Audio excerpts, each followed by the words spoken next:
बोलिए श्री कृष्ण कन्हैया लाल की जय। श्री सतगुरु महाराज की जय। श्री प्राणनाथ प्यारे की जय। सर्वे सुंदर साथ की जय। विनती है मेरी श्री राज पिया, विनती है मेरी श्री राज पिया। मैं तेरे प्यार में गुनगुनाती रहूं, खो न जाऊं कहीं माया के साज में, खो न जाऊं कहीं माया के साज में। तेरी मीठी नजर में समाती रहूं, विनती है मेरी श्री राज पिया, विनती है मेरी श्री राज पिया। मैं तेरे प्यार में गुनगुनाती रहूं। तेरी नजर इनायत न होती अगर, ढूंढ पाती कभी भी न अपनी डगर। तेरी नजर इनायत न होती अगर, ढूंढ पाती कभी भी न अपनी डगर। वाणी से याद घर की मुझे आ गई, वाणी से याद घर की मुझे आ गई। अब तो माया में मन को फंसाती रहूं, अब न माया में मन को फंसाती रहूं। विनती है मेरी श्री राज पिया, विनती है मेरी श्री राज पिया। मैं तेरे प्यार में गुनगुनाती रहूं, मैं तेरे प्यार में गुनगुनाती रहूं। बोलिए श्री प्राणनाथ प्यारे की जय। श्री सतगुरु महाराज की जय।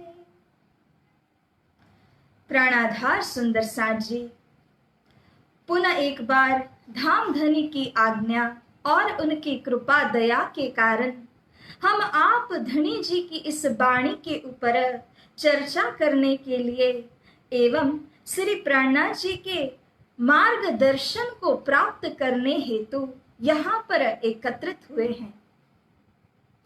तो प्यारे सुंदर साथ जी, आज जिस प्रकरण की हमने शुरुआत लगभग 3-4 दिनों पहले ही की है, उसके अंतिम 5 चौपाइयों की चर्चा होगी। प्यारे सुंदर साथ जी, अब तक जो हम लोगों ने श्रवण किया है कि सतगुरु स्वरूप के मुखारविंद से प्रगटी हुई यह वाणी ऐसी तीक्ष्ण वाणी है, जिसके वचन ऐसे जागृत के वचन है कि जिनके द्वारा तुरंत आत्मा में करार होता है, मकसूद हो जाता है और इन्हीं वचनों के द्वारा प्राणांत भी होता है। लेकिन प्यारे सुंदर साथ जी, दूसरा पहलू श्री इंद्रावती सखी जी ने हमको दिखाया था कि इतना कुछ होते हुए भी रोम रोम में वह शब्द बाण मुझे भेद रहे हैं, लेकिन इसके बाद भी क्यों मेरे प्राण नहीं निकल जाते, झूठी देह क्यों टिक करके रही है। तो इसी बात का जो विवेचन है वो आज की मजल के अंदर इंद्रावती सखी करती हैं। तो प्यारे सुंदर साथ जी, अब इसी भूमिका के आधार पर आगे बढ़ते हुए हम श्री राज श्यामा जी के चरण कमल में प्रार्थना करते हैं और आज की मजल का शुभारंभ करते हैं। प्रथम लागू दो चरण को, धनिये न छोड़ायो क्षिन्न, लाख तले लाल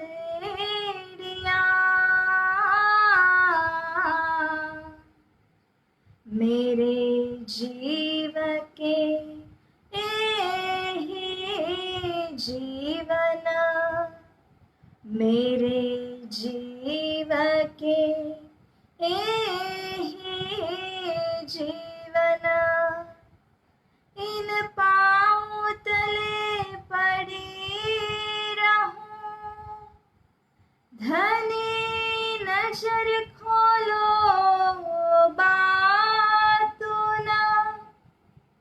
पलना वालों निरखो नेत्रे, मेरे जीव के एहि जीवन, मेरे जीव के एहि जीवन।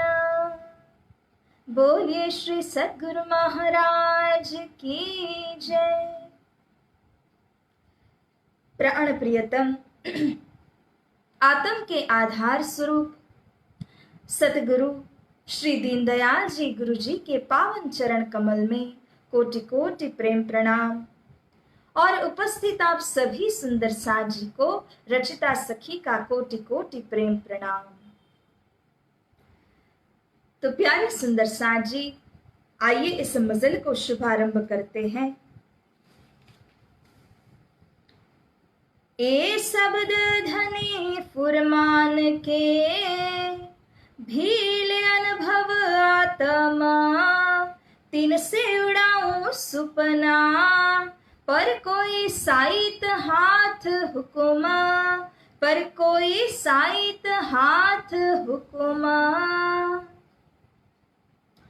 अब तो आत्म ने ए दृढ़ किया। तो सुंदर साथ जी, अब तक की इस प्रकरण की वाणी चर्चा को हम आपने सुना, जिसके अंदर में इंद्रावती सखी जी ने कई पहलुओं के विषय में चर्चा की, वचनों के महत्व को बताया और झूठी देह फना वाली है, नाशवान है, it is a perishable body. ये सब कुछ विवेचन करने के बाद में कहते हैं कि ये सारा कुछ सोचने के पश्चात अब मेरी आत्म ने इस बात को दृढ़ किया है,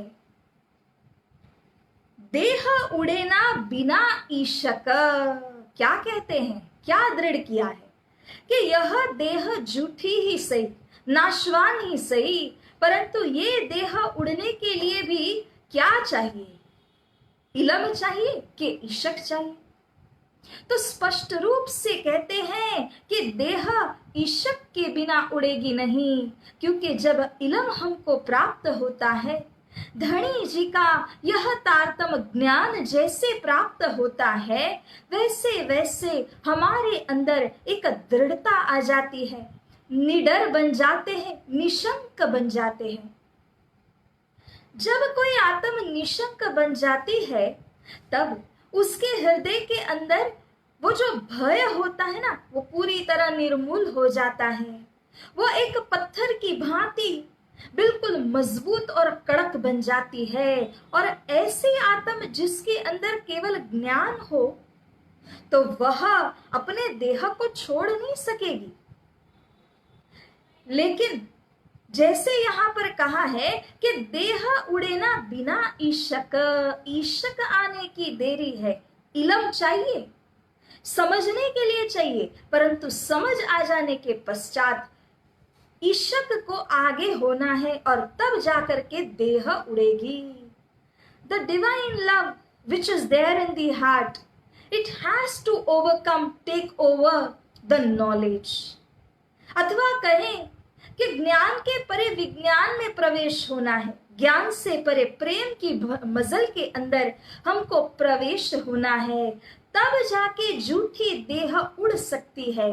बिना इश्क के झूठी देह उड़ेगी नहीं। तो प्यारे सुंदर सा जी, अब सोचने की बात तो ये भी आ जाती है कि अच्छा, अगर धनी ऐसा कह रहे हैं और इतना विचार करने के बाद कह रहे हैं, तो क्या हमारे अंदर इश्क नहीं है? अगर इल्म है तो क्या इश्क नहीं है? अब इसका उत्तर भी सुनिए। जोश इश्क दो मिले, तब उड़े देह बेशक। धनी जी इस विषय में कहते हैं, ऐसा नहीं है कि हमारे अंदर इस वक्त इश्क निर्माण ही नहीं हुआ। धनी के प्रति श्रद्धा, विश्वास, भक्ति ये सब कुछ बिल्कुल नहीं है, ऐसा नहीं कहा। लेकिन हमें वह इश्क चाहिए जो अपने को शिखर तक ले जाने वाला हो, और वो इश्क के साथ साथ हमको और भी एक चाहिए, जोश चाहिए। जब जोश इश्क दो मिले, तब उड़े देह बेशक निशंक। There is no trace of doubt कि अगर जोश और इश्क मिल जाते हैं तो ये झूठी देह नेचुरली गिर जाएगी, अब वो नहीं रह पाएगी। इस वक्त हमारे अंदर यहाँ तो इश्क ही इश्क है, इल्म ही इल्म है, मगर हमें चाहिए कि जोश और इश्क ये दोनों एक साथ में हृदय में प्रकट हो जाएं। सुंदर साथ जी इसी के साथ अब आगे बताएंगे कि जोश और इश्क ये दोनों एक साथ कब और कैसे आ सकते हैं, ये भी खुलासा होगा आज ही की मजल के अंदर। तो यहाँ इस चौपाई में कहा कि जोश जैसा अगर हम उदाहरण लेने जाएं तो जब दिल्ली की मजल के अंदर 12 जने जो मोमिन थे, उनके अंदर में कैसा जोश आया था कि हमें इस पैगाम को बादशाह औरंगजेब तक पहुंचाना है। जब तक हम नहीं पहुंचाएंगे वहां तक हम चैन से बैठेंगे नहीं। इस प्रकार की सोच उनके अंदर में कायम हो चुकी थी।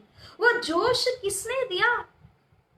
स्वयं ये मोमिन श्री प्राणनाथ जी को चिट्ठी के माध्यम से लिखते हैं और कामा पाड़ी उनका संदेश जाता है कि हे धनी, अब हमारी शक्ति को देखना, कैसे हम इस पैगाम को बादशाह तक पहुंचा के रहेंगे।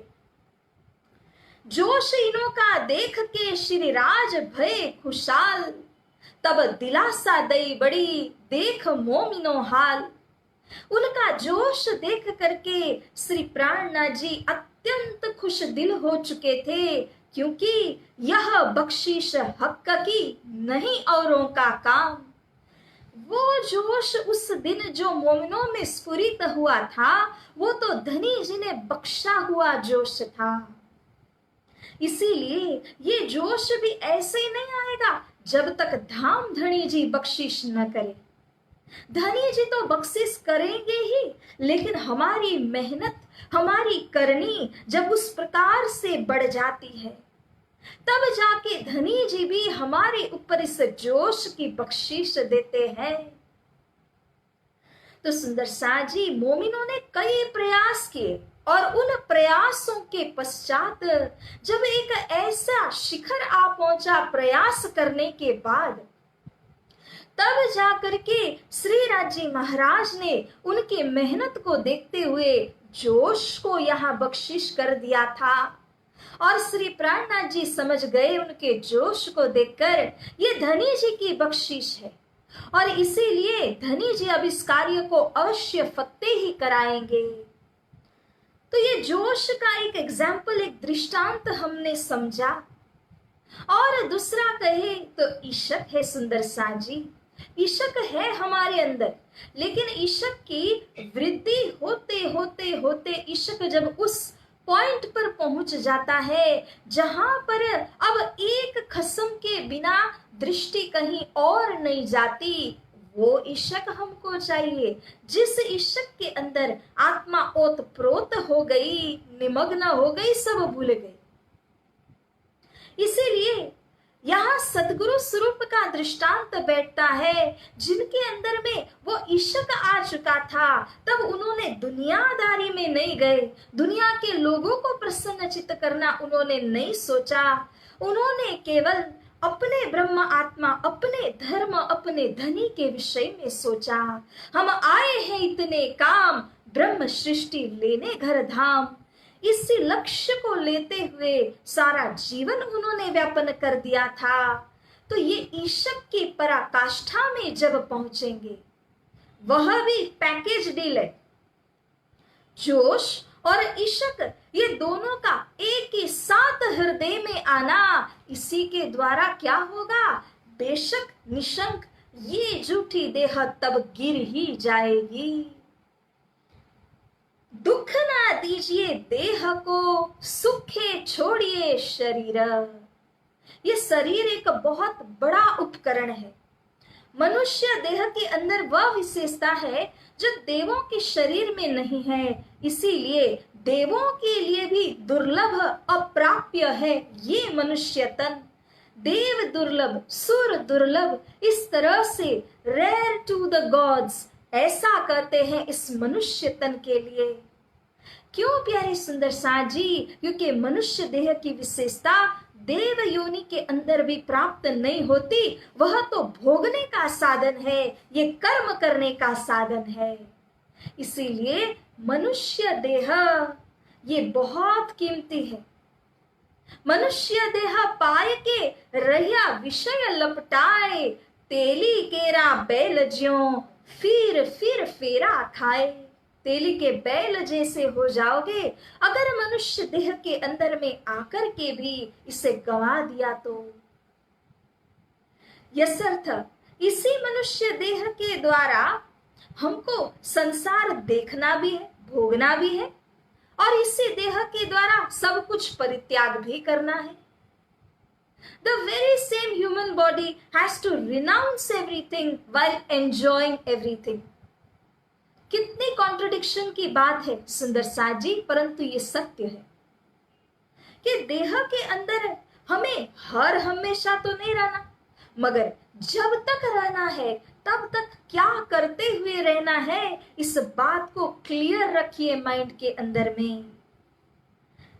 हम धन संग्रह के पीछे जाते हैं, परिवार जनों के पीछे जाते हैं, मोह हो जाता है, सब कुछ है, लेकिन इन सब की एक सीमा है, और उस सीमा के उपरांत ये सारी चीजें काम नहीं देती। तो क्या काम देता है? वो भक्ति रूपी साधन है। उस भक्ति रूपी साधन को अपनाना है और इस देह को हमें उपयोग में लाना है। तथापि यहाँ श्री प्राणनाथ जी कह रहे हैं कि इस देह को हमें क्या करना है? दुख ना दीजिए सुंदर साथ जी, इसको टॉर्चर नहीं करना है।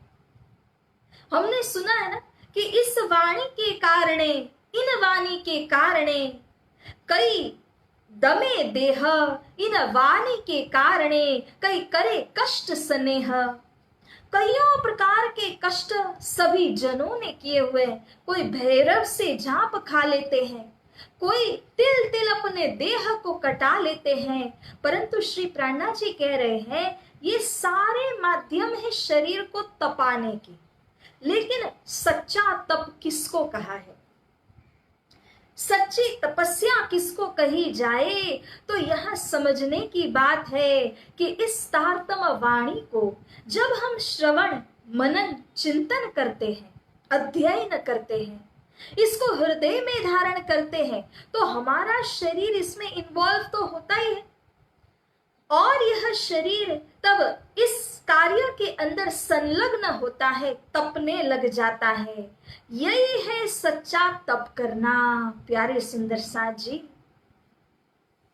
इस शरीर को अन्य प्रकार की कसौटियां दे करके इसको झंझोड़ते हुए छोड़ने की जरूरत नहीं है। कोई कोई आत्मघात करते हैं, परंतु कहा कि आत्मघाती महापापी है।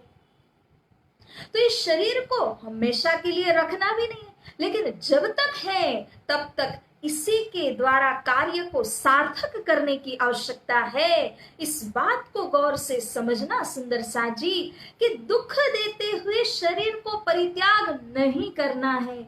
सुखे छोड़िए शरीर, और हमेशा के लिए इसमें रहना भी नहीं है। तो फिर क्या करना कि सुख के द्वारा ही शरीर को परित्याग कीजिए। इसकी एक सीमा आएगी, तब इसको छोड़ना होगा, तब इसको परित्याग करना होगा। और तब तक एक जागृत आत्मा की भांति इस वाणी के संदेश को अपने दिल में धारण कीजिए।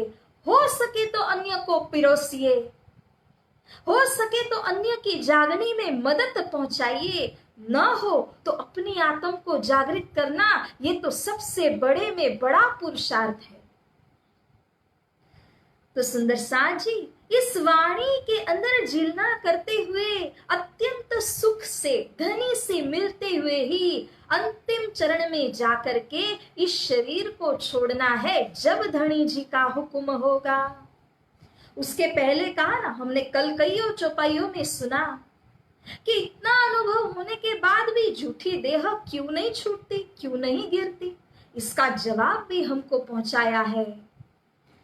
ए सिद्ध इनविध हो वही, इस देह को सिद्ध करना है, अर्थात सुफल सार्थक बनाना है। तो इनविध हो वही, प्यारे सुंदर साथ जी, इस प्रकार से हो सकता है। इस देह को सुफल बनाना हो तो इस बात को, चौपाई को श्रवण कीजिए, जहां श्री प्राणा जी कहते हैं, जो जोश ईशक करे भीर।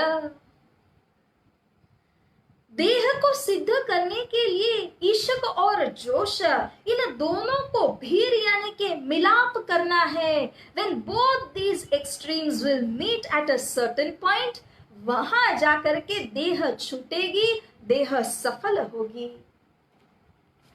और ये कैसे होगा? जोश और ईशक क्या एक ही दिन में आ जाएंगे? रात को दही जमाया सुबह बन गई, ऐसा नहीं होता। और इसके अंदर कईयों प्रयास अपने को करने होते हैं, कईयों अनुभव राज्य दिलाते हैं, तब जाकर के जोश और इश्क एक ही साथ में आ जाते हैं। सुंदर साथ जी, दृष्टांत सुनिए। ब्रजमंडल के अंदर जो स्वातस्य सखियां थी, उन स्वातस्य सखियों के साथ में क्या हुआ? गोपद वच्छरे एणे समय सुख जिये निर्धार्योते सार, त्राट कड़े रे त्रटका करिया कई बंधड़ा हता जे संसार। तो यहाँ जो स्वात्सी सखियां थी, जिनको बंधनों के अंदर में बांधा गया, नवधा भक्ति थी उनके पास में, तो ये सबको उन्होंने परित्याग कर दिया, क्योंकि 3 मर्यादाओं के बंधन में वे बंधी हुई थी। वो तीनों मर्यादाओं को 3-3 टुकड़े करते हुए 9 गुण जो नवधा भक्ति के अंदर है, उसको परित्याग करके प्रेम को धारण करते हुए परा दशधा प्रेम लक्षणा भक्ति मार्ग को पकड़ा। और इसी मार्ग के ऊपर में चलते हुए वे स्वातसी सखियां प्रियतम धनी के पास में कैसे पहुंची?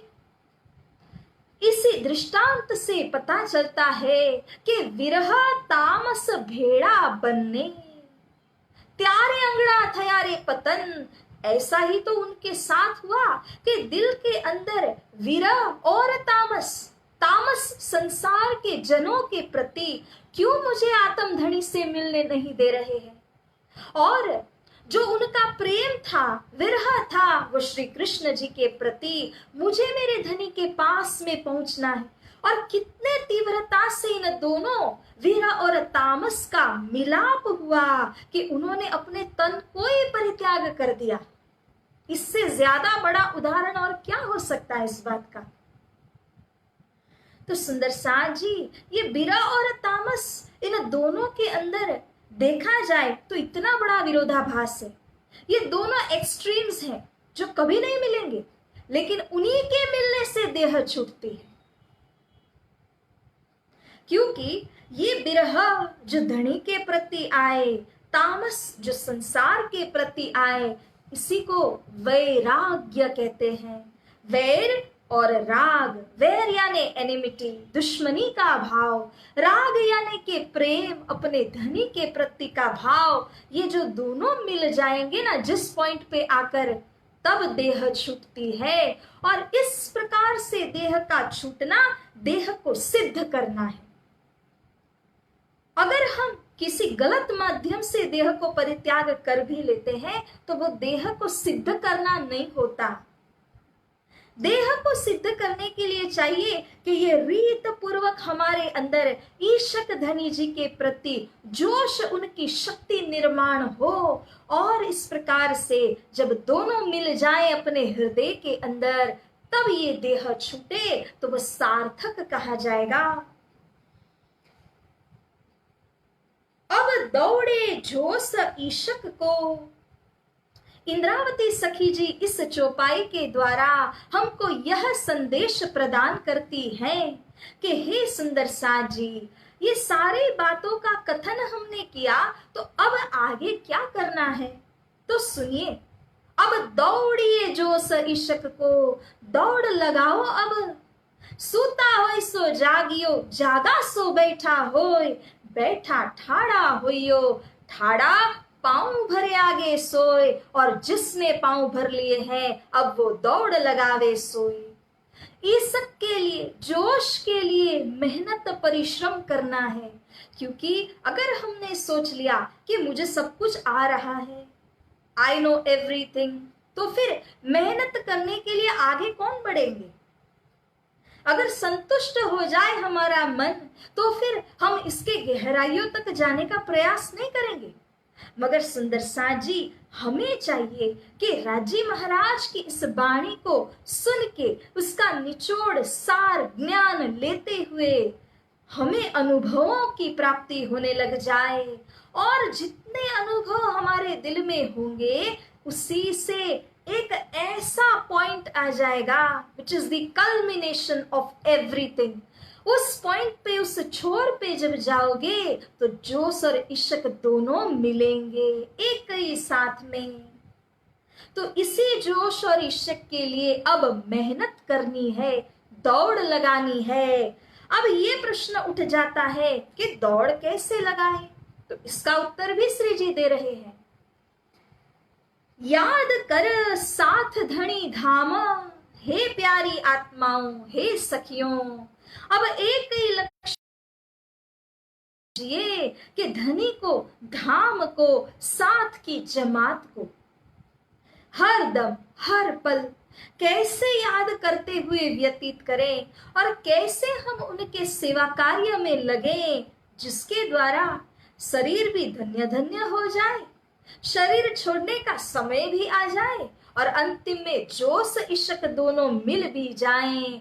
ये करना है तो हर पल हर दम अपने लक्ष्य को साधते रहो, धनी धाम को याद करते रहो, कोई पल को छोड़ना नहीं होगा।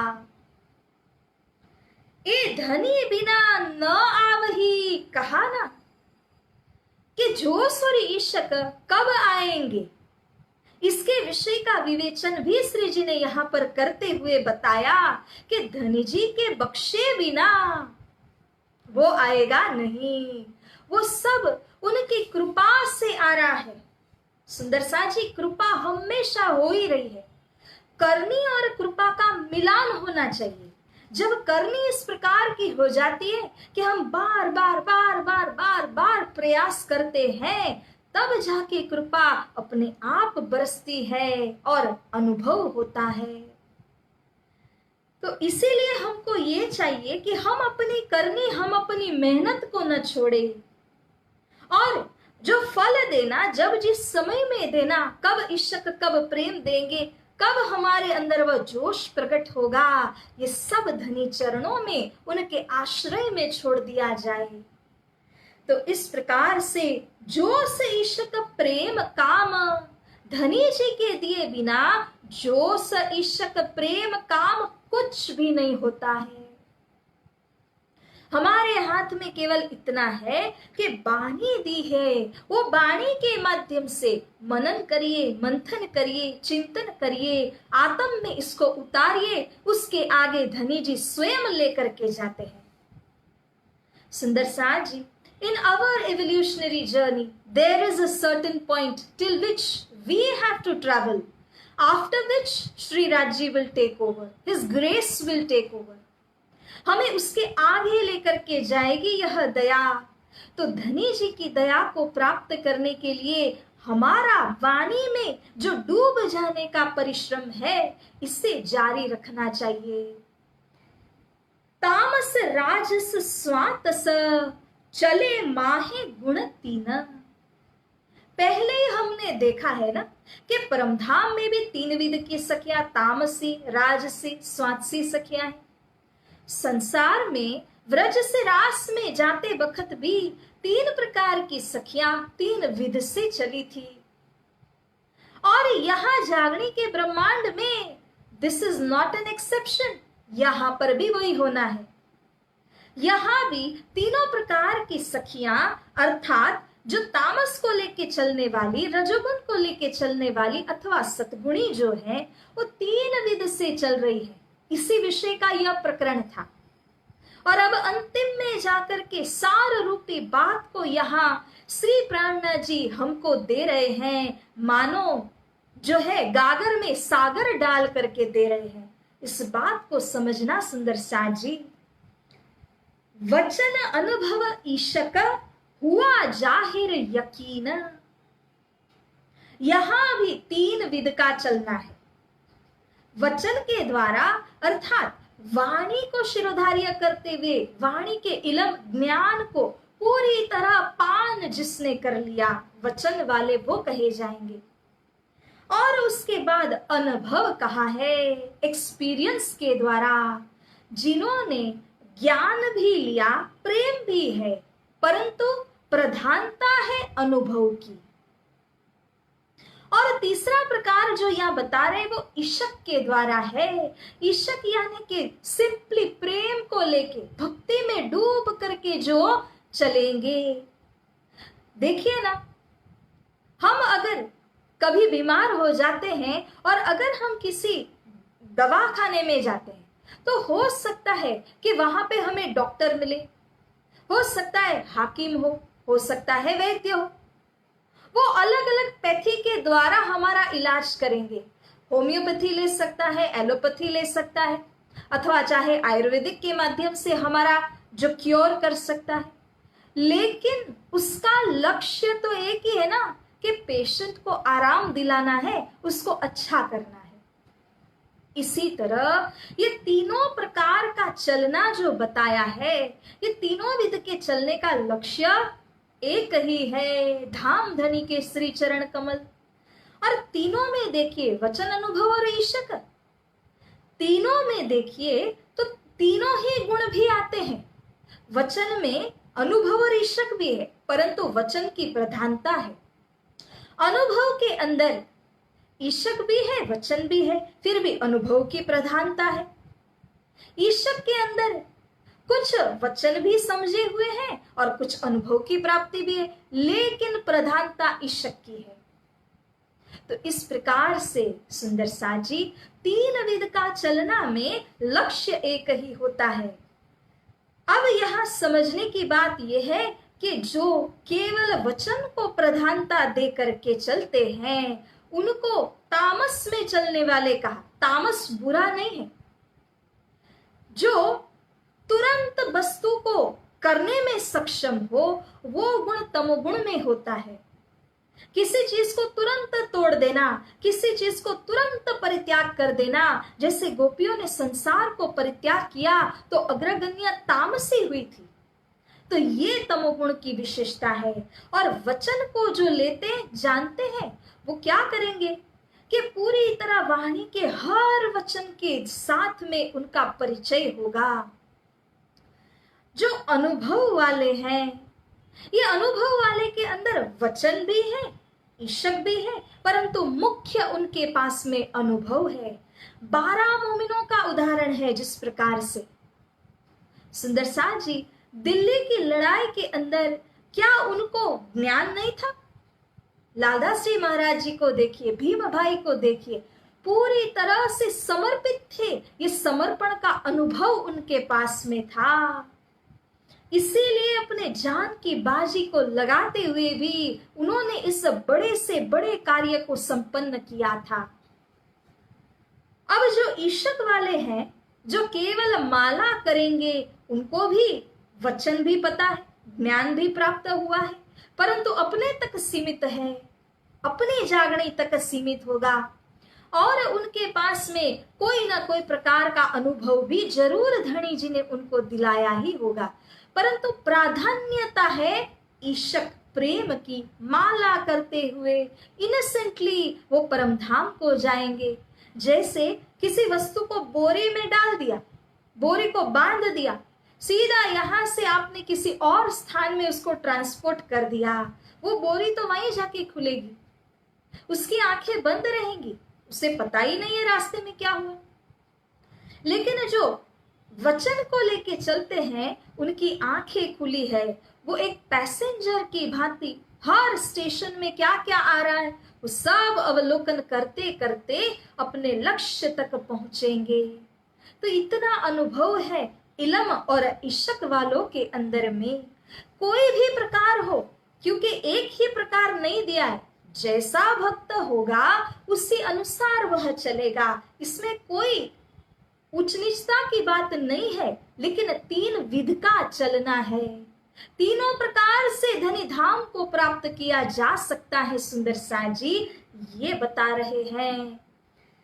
हुआ जाहिर यकीन, तो इन तीनों के जो चलने का प्रकार है, इसी से उनके अंदर कितना यकीन है, कितना विश्वास है, वो जाहिर होता है, वह प्रकट होके आ जाता है। हंसे खेले विध तीन में, छोड़े देह सुपन।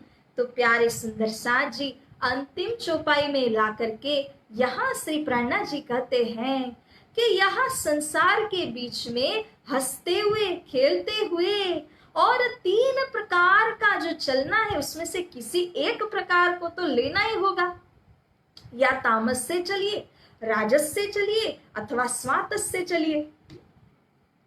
जो तामस से चलेंगे वो वचन को लेकर के चलने वालों को कहा, राजस से जो चलेंगे वो अनुभव से चल रहे हैं, और जो इशक को लेके चलते हैं वो स्वातस में चल रहे हैं।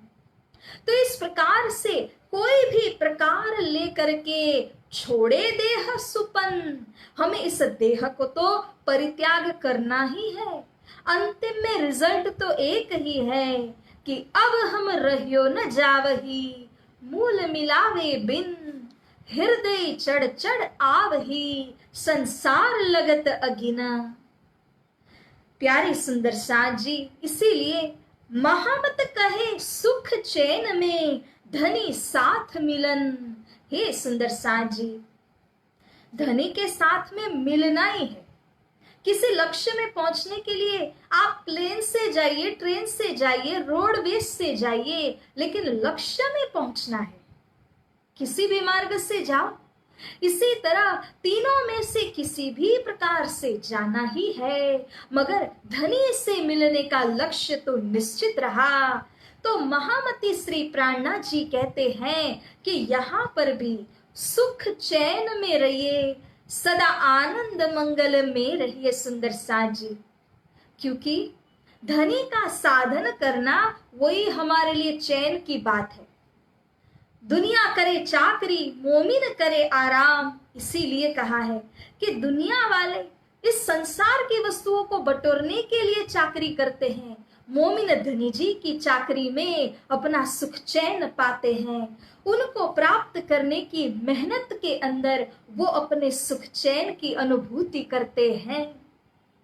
तो लाडली सुंदर साज जी, ये तीनों में से हमें किस प्रकार से चलना है वो हम सभी अपने आप के लिए जानते हैं, लेकिन लक्ष्य एक ही है। और क्यों देह नहीं छूटता, इसका विवेचन जोश और धनी जी के प्रेम का मिलन जब होगा, उसी समय उसी खिन फिर देरी नहीं होगी। लेकिन उस जोश और इश्क को लाने के लिए दिन प्रतिदिन की साधना, मेहनत हमें अवश्य करनी है। तो प्यारे सुंदर साथ जी, इसी के साथ इस प्रकरण को हम यहीं पर विराम देते हैं। यह वाणी चर्चा यहीं पे पूरी होती है।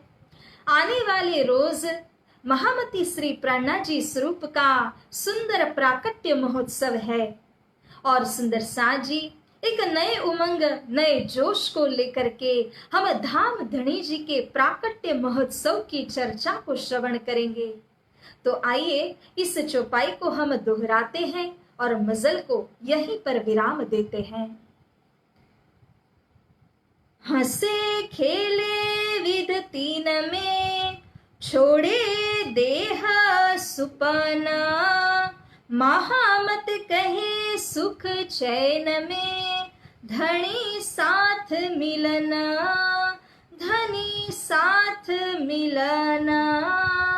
बोलिए श्री कृष्ण कन्हैया लाल की जय, श्री सतगुरु महाराज की जय, श्री प्राणनाथ प्यारे की जय, समस्त सुंदर साथ की जय। हंसते खेलते नाचते चलिए, आनंद में बुलाई आंख सम, बोलो श्री प्राणनाथ प्यारे की जय। प्रणाम सुंदर साथ जी।